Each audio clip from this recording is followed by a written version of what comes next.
Why, yes, I am wearing a Hufflepuff shirt. I am a proud Hufflepuff. Thank you for asking. I know that there are better houses in the world of Harry Potter, more popular ones, but I enjoy being a part of the hardworking clan that is consistently underappreciated, which is kind of how I feel about Kentucky going into this year and most years underneath Mark Stoops. Solid defense, usually a pretty good run game, and it feels like that going into 2024, they may be the most slept on team in the SEC. But as we continue our series talking about X factors, we all know what is going to make or break the Wildcats this upcoming fall. It's quarterback Brock Vandagriff. Can he actually live up to the five-star hype? So let's go ahead and talk about it. What's going on, SEC Unfiltered? It's Cole Thompson here. Make sure that you like the video, hit the ring notification. That way you don't miss a single episode of SECU, because media days are right around the corner, and we're talking college ball every single day leading up to week 1. Download the podcast version of the show wherever you get your podcast listening systems. Make sure that also you're following us on the social channels, TikTok, Facebook, Instagram, Twitter, at SEC Unfiltered. You want to follow me, complain about my Harry Potter takes, or really any take I have, it's at Mr. Cole Thompson, both on my own YouTube channel and Twitter. And to keep up with the #1 source for all things SEC, make sure you visit SECUnfiltered.com. This episode is brought to you by RHOBACK. Use promo code SECU for 20% off all joggers, polos, hoodies, shorts, much, much more. You want to look dressed to the nine going into this football season, go to RHOBACK.com, promo code SECU. There is an alternate reality, and I truly believe this, and this is why I go into the fact when it comes to Harry Potter and, Avengers, there's an alternate reality where Brock Vandagriff, not Carson Beck, wins the starting job in place of Stetson Bennett. He comes in and he balls out, and he has the same type of numbers and consistency. He is the same type of player, just like Carson Beck. And he ends up actually being now the front runner for the Heisman Trophy. He ends up now being the favorite to be the #1 quarterback selected in the NFL draft in 2025. And he is now the reason why Georgia fans are absolutely hyped up. And there's also an alternate reality where Stetson Bennett doesn't exist, and the same thing happens, but Brock Vandagriff, with his strawberry blonde, whatever the hell locks that he has, ends up winning a national title. And the way that we're talking about him is second to none. The kid has a cannon for an arm. I mean, if you watch any highlight film after highlight film, just clips on Twitter, we've all seen it. It's a rocket 50 yards down the field like it's a breeze. And there's Jamori Macklin, and there's Barian Brown, and there's another wide receiver catching that ball in stride for an easy 6 points. But the reality is, he didn't have that happen at Georgia. He was a 5-star talent, and there was a reason why many people believed that he was a good player. In fact, you can go ahead and say it's not that big of a deal because he lost out to a solid quarterback in Carson Beck. Carson Beck was arguably the best quarterback in the country at times last year. He's one of the favorites to go into this year and lead Georgia back to a national title.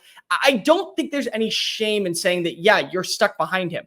But if he can go out this season, now with a fresh start, with Bush Handman as his offense coordinator, a wide receiver crew that's pretty solid, a decent ground game, a pretty good offensive line, and a revamped defense, which, again, does not get enough credit underneath Mark Stoops, who's been a really solid coach. I don't understand why Texas A&M fans hated the hire when it was initially announced, but not the point.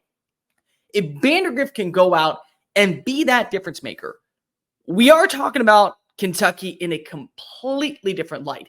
Here's a stat that most people don't actually realize. Over the last 6 seasons, we have seen Kentucky go from good to solid to great. And 3 things have happened during that span. 1, they've always had that third year. 2, they've always had a quarterback that steps up, usually one that either transfers in or one that ends up kind of flying under the radar. It was Terry Wilson, and then it was Will Levis that comes on in from Penn State, and now it's Vandagriff. And 3, new offensive coordinator. Then it was Liam Cohen, and now it's Bush Handman. So history feels like it's repeating itself in that front. If you get good play, just good play, I don't know if there is a more solid baseline than what you have in Kentucky. No, they're not the same level as Georgia. No, they're not the same level as Alabama.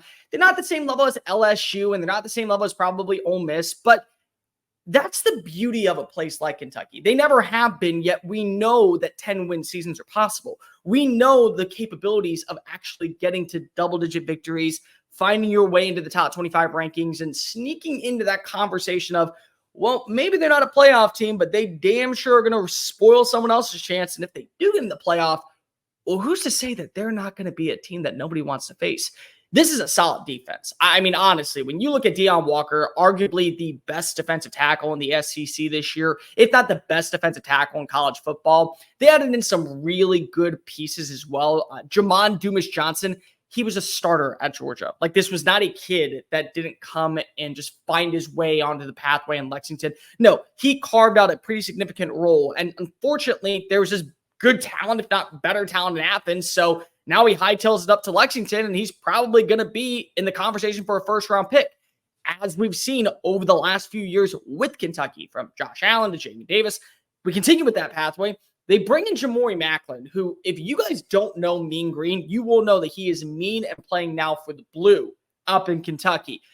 Over 1,000 yards last season at North Texas. Really solid player. They also brought in Chip Trainum. He comes on in from Ohio State. Again, that pedigree, that background. Now not having to worry about splitting reps with anybody else like Travion Henderson or Quinshon Junkins. Maybe opens up. You look at Kentucky, they're a solid roster.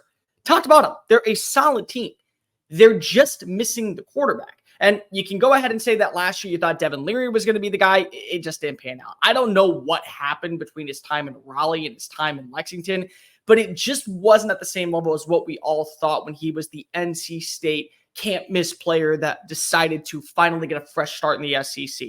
I think Bush Hammond's offense is going to be interesting. You know, you got to remember that last year he was a big reason why Boise State was able to turn the corner after they fired Andy Avalos and ended up winning the Mountain West title with a now quarterback in the SEC, Taylor Green.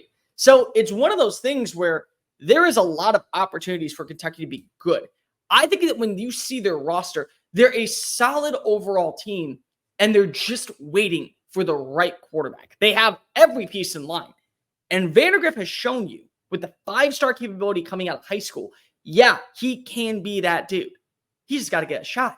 And that's part of the reason. Some people will say, well, Vandagriff isn't that good because of he didn't beat out Carson Beck. Not many people were going to in the SEC. You can go ahead and probably name 3 quarterbacks that would have held their own last year. And even then, you would have had an argument, do I like the kid that didn't falter under pressure at all? Or do I want the kid that maybe has a little bit more upside, but also can throw into traffic and double coverage and maybe cost us a game?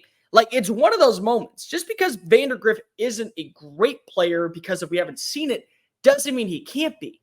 And if he is, are we talking about Kentucky once again being in this conversation? And here's the blessing of it all, ladies and gentlemen.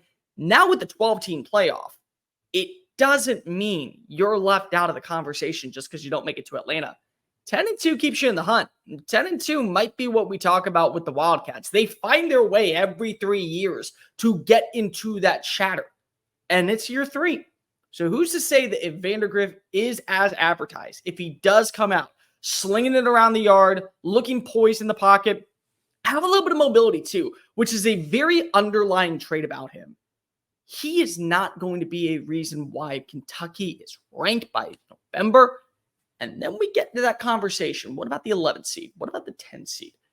Can Kentucky get there?